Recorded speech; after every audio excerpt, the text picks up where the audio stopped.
जय गुरु जी। दोस्तों, एक बार फिर आपका अपना प्रिय आरजे आदि आदि का शम मुंबई का मानुस और आपके लिए लेकर आया है आपका मन पसंद प्रोग्राम पॉजिटिव कर्मा। और आज रविवार का दिन है, एपिसोड नंबर है 684।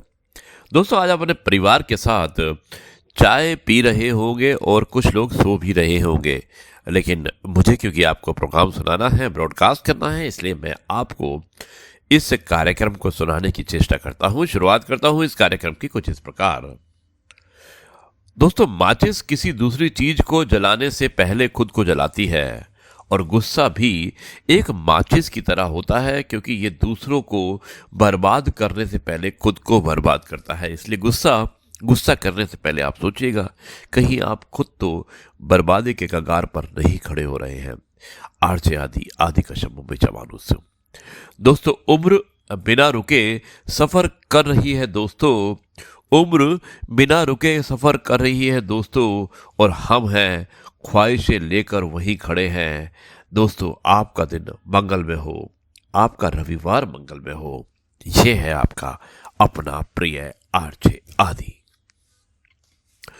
आरजे आदि विशेष कुछ अलग हो जाए, इसमें मैं एक बहुत ही अच्छी सी कहानी सुनाना चाहता हूं, जिसका शीर्षक है ये मिट्टी किसी को नहीं छोड़ेगी। बहुत ही अच्छी कहानी है, अब पुरानी कहानी है, और मुझे उम्मीद है कि ये कहानी आपको पसंद आएगी। शुरुआत करता हूं इस कहानी की कुछ इस प्रकार। दोस्तों, एक राजा बहुत ही महत्वाकांक्षी था, और उसे महल बनाने की बड़ी महत्वाकांक्षा रहती थी। उसने अनेक महलों का निर्माण करवाया। रानी उनकी इस इच्छा से बड़ी व्यथित रहती थी कि पता नहीं क्या करेंगे इतने महल बनवा कर। एक दिन राजा नदी के उस पार एक महात्मा जी के आश्रम के वहां से गुजर रहे थे, तो वहां एक संत की समाधि थी, और सैनिकों से राजा को सूचना मिली कि संत के पास कोई अनमोल खजाना था, और उसकी सूचना उन्होंने किसी को ना दी, पर अंतिम समय में उसकी जानकारी एक पत्थर पर खुदवा कर अपने साथ जमीन में गड़वा दिया, और कहा कि जिसे भी वो खजाना चाहिए उसे अपने स्वयं के हाथों से अकेले ही इस समाधि से 84 हाथ नीचे सूचना पड़ी है निकाल ले, और अनमोल सूचना प्राप्त कर ले।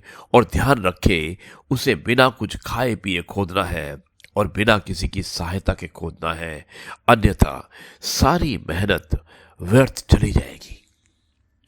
अब राजा अगले दिन अकेले ही आया और अपने हाथों से खोदने लगा, और बड़ी मेहनत के बाद उसे वो शिलालेख मिला।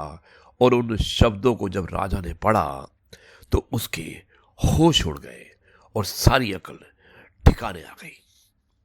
उस पर लिखा था कि हे राहगीर, संसार के सबसे भूखे प्राणी शायद तुम ही हो, और आज आज मुझे तुम्हारी इस दशा पर बड़ी हंसी आ रही है।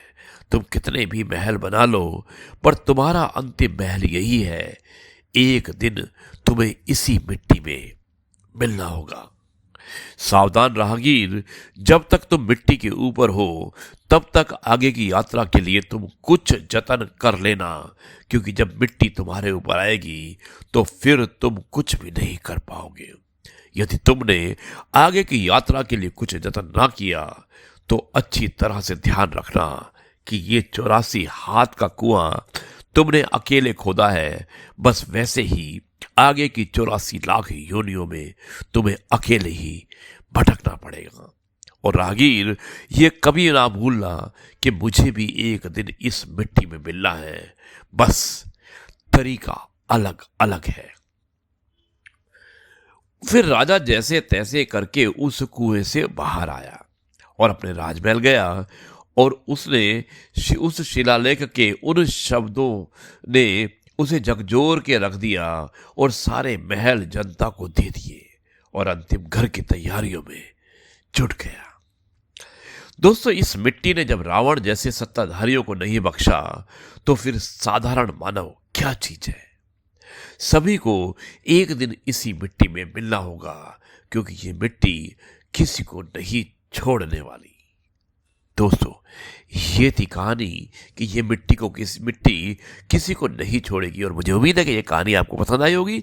अब मैं इस कार्यक्रम को यहीं पर समाप्त करता हूं और कल आपसे एक बार फिर मुलाकात होगी कुछ नई बातों के साथ। तब तक के लिए कहता हूं नमस्कार, जय हिंद, वंदे मातरम, भारत माता की जय, जय जवान जय किसान, जय गुरु जी, शुक्राना गुरु जी।